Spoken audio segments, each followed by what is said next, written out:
کتابونو کې لیکلي دي چې هغه څوک چې هغه جون کې د انسان امداد کولی شي که نه پس د مرګه به هغه امداد کولی شي. دا د علاقې علماو کتابونو کې لیکلي بلکې دیم لیکلي چې پیران پیر رحمه الله فرمایل چې تکلیف راشي نو ماته آواز کوئ. دا نیکان بدنامي دغه شان د اسلام بنیادی دعوه توحید داغه محور هغه دعا عن الله تعالی دا محور د اسلامي عقاید.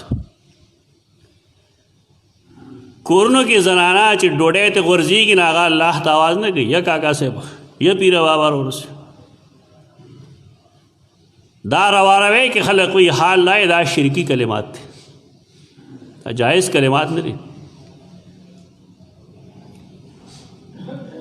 پلویوالی کې مغوي خلق رال ماته دغه خبرې وکړې ما د هغې تردید وکړو نو سهار چې بهر ووتم د کوره نو ځای په ځای خلقو ویل زما نوم یې اخیستو چې منکر الاولیاء آلوسی د اولیاء منکر دی.